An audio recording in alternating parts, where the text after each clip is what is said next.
মাসির বাড়িতে জগন্নাথকে। রথযাত্রাকে ঘিরে দীঘায় জনসমুদ্র, রাজ্য জুড়ে জগন্নাথ দেবের নানা ছবি। কালনায় দীঘার মন্দিরের আদলে রথে সম্প্রীতির বার্তা। আউশগ্রামে জগন্নাথ বলরাম সুভদ্রায় বাংলার শিল্পকথা। রথযাত্রায় পুরীতে ভক্তির জোয়ার, ভোরে মহাস্নানের পর শুরু পুজো পাঠ।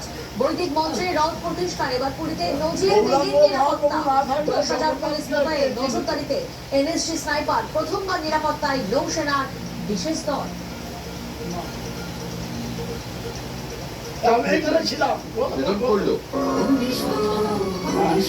বিষ্ণুপুরে কনিষ্ক এখন দেশপ্রিয় পার্কের বিপরীতে সহ নিবেদন করলো আপনার স্বপ্নের বাড়ি অটুট ভরসা আল্ট্রাম্যাক্স 550D TNT বার।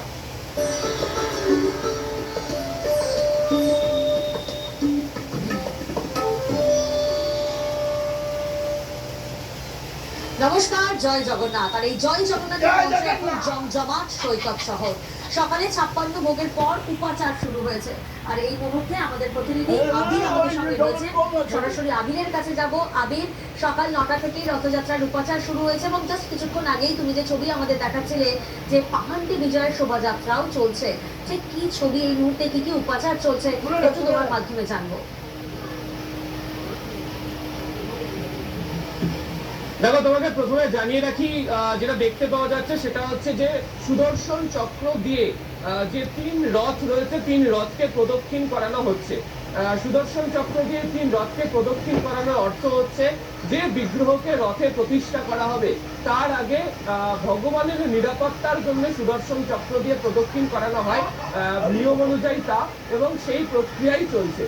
পাহান্ডি বিজয়ের যে উৎসব সকালবেলা 8:30টার পর যখন 56 ভোগ নিবেদন করা হয়েছিল, সেই 56 ভোগ নিবেদন পর্বের পরই শুরু করে দেওয়া হয়। এবং এই মুহূর্তে তুমি দেখতে পাচ্ছি ইসকনের যারা সেবায়িতরা রয়েছেন, যারা পূজারী যারা রয়েছেন, এছাড়া এই মন্দিরের যারা পূজার্চনার সাথে প্রত্যেকদিন যুক্ত থাকে তারা বেরিয়ে এসেছেন এবং তারা সেই পর্বটি করছেন। প্রত্যেক কটি রথকে অর্থাৎ তালধ্বজ, দর্পদলন এবং নন্দীঘোষ যে 3টি রথ রয়েছে সেই রথ প্রদক্ষিণ করার পর এই মুহূর্তে যে সুভদ্রার যে মূর্তি, নিমকাঠের যে তৈরি মূর্তি, তাকে অর্থাৎ দর্পদলনে তাকে অধিষ্ঠিত করা হলো। এবার যে পুজোর যে অনুষ্ঠান সেটা শুরু হবে হচ্ছে রথের মধ্যে। এই হচ্ছে সুভদ্রার মূর্তি প্রতিষ্ঠা করার পর ফের যারা পূজারীরা রয়েছেন তারা চলে যাবেন মন্দিরের মধ্যে। এরপর একে একে হচ্ছে বলরাম এবং হচ্ছে জগন্নাথ দেবের যে মূর্তি তাও নিয়ে আসা হবে, তা এনে অধিষ্ঠান করানো হবে হচ্ছে এই রথের মধ্যে। এবং এই প্রক্রিয়া সম্পূর্ণ হয়ে যাওয়ার পরই শুরু হবে হচ্ছে রথের মধ্যে যে পুজোর যে অনুষ্ঠান, সেই পুজোর অনুষ্ঠান। এই যে গোটা প্রক্রিয়াটিকে চালানো হচ্ছে, এই প্রক্রিয়া চালানোর পর পুনরায় রথের পুজো, রথের রশির পুজো, রথের যে চাকার যে পুজো সেটি করা হবে।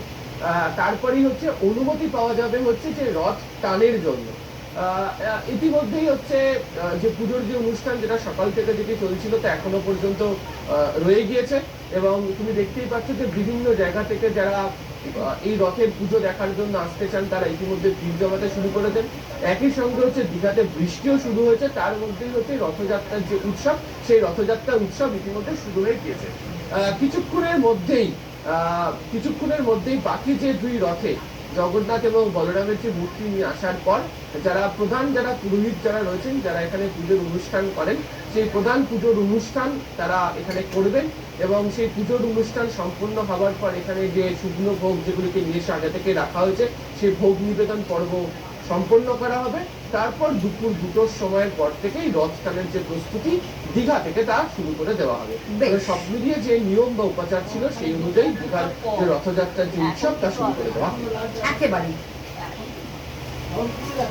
দীঘা এখন আর শুধু পর্যটন ক্ষেত্র নয়, জগন্নাথ মন্দিরের সৌজন্যে বিরাট তীর্থক্ষেত্র। শুধু উইকেন্ডে নয়, দীঘা এখন সারা সপ্তাহে। মন্দির প্রতিষ্ঠার ছেড়ে বদলে গিয়েছে দীঘার অর্থনীতি। পর্যটকদের ভিড় আরো বাড়ছে আর স্থানীয়দের পকেট করছে।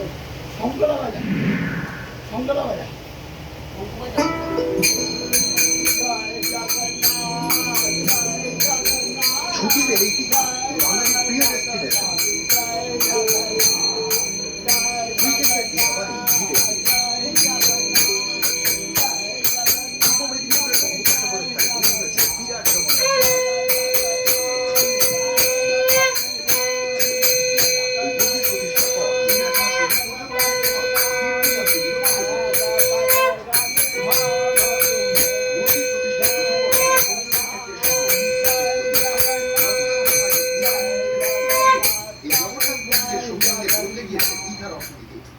এবার শুধু উইকেট নয়, সারা সপ্তাহ জুড়েই দীঘায় পর্যটকদের ভিড়।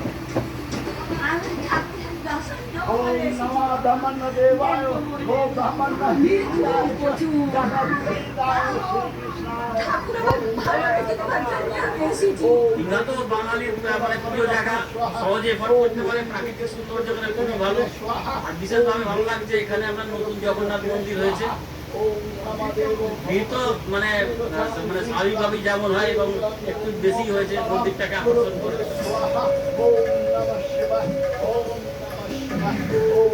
গত 30 এপ্রিল দীঘায় জগন্নাথ মন্দিরের উদ্বোধন হয়। ব্যবসায়ী সংগঠনের দাবি, মন্দির উদ্বোধনের পর 1.5 মাসে 40 লক্ষ পর্যটক গিয়েছেন দীঘায়। এই মরশুমে হোটেল ব্যবসায়ীদের আয় 40% বেড়েছে। আগের থেকে 4 গুণ ব্যবসা বেড়েছে। আমরা এই সামার ভ্যাকেশনে যেটা সেল দেখেছিলাম, কিন্তু মন্দির হওয়ার পরে যে উঠতে পড়া ভিড়, মানে একটা সপ্তাহ তো মানে শনিবার রবি করে লোকের এখানে রুম পায়নি। মন্দিরটা যেহেতু তিনি আমাদের উপহার দিয়েছেন, এইখানে তার কারণে প্রচুর লোকজন আসছে। পর্যটক ঠাসা দীঘায় হোটেল ব্যবসায়ীদের লক্ষ্মী লাভ, আয় বেড়েছে পরিবহন ব্যবসায়ীদেরও। দীঘাগামী অতিরিক্ত ট্রেনে যাত্রী বেড়েছে, রেলের আয় বেড়েছে। জগন্নাথ মন্দির প্রতিষ্ঠার পরে দীঘাগামী 38টি সরকারি বাস নেমেছে। বেশিরভাগ দিনই বেসরকারি বাসে সিট ফাঁকা থাকছে না। লোকজন কেমন আসছে? ভালোই ভালো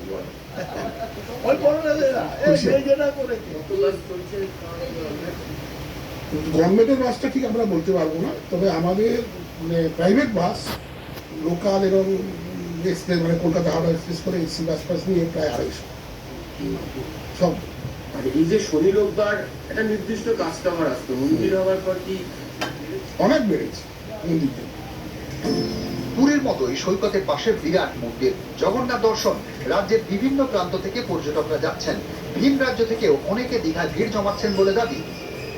বিক্রি বাট্টা ভালোই হচ্ছে, এখন বর্তমানে লোক ভালোই আছে দীঘাতে। এখন নতুন মন্দির উদ্বোধন হয়েছে তো সবাই প্রায় দেখতে আসছে, লোকাল থেকে শুরু করে বাইরে থেকেও লোক আসছে, বিহার থেকেও মানে বাইরে থেকেও আসছে, ইউপি টিপি থেকেও আসছে মানুষ। দীঘায় পর্যটকদের ভিড় বাড়ছে, স্থানীয়দের আয়ও বেড়েছে। ছোট দোকানের সংখ্যা অনেক বেড়েছে মন্দির প্রতিষ্ঠার পর। জগন্নাথ মন্দিরের সৌজন্যে বদলে গিয়েছে দীঘার অর্থনীতি। ব্যবসা, এই মন্দিরের জন্য পর্যটক বেড়ে গেছে আর ব্যবসা আমাদের বাড়ছে।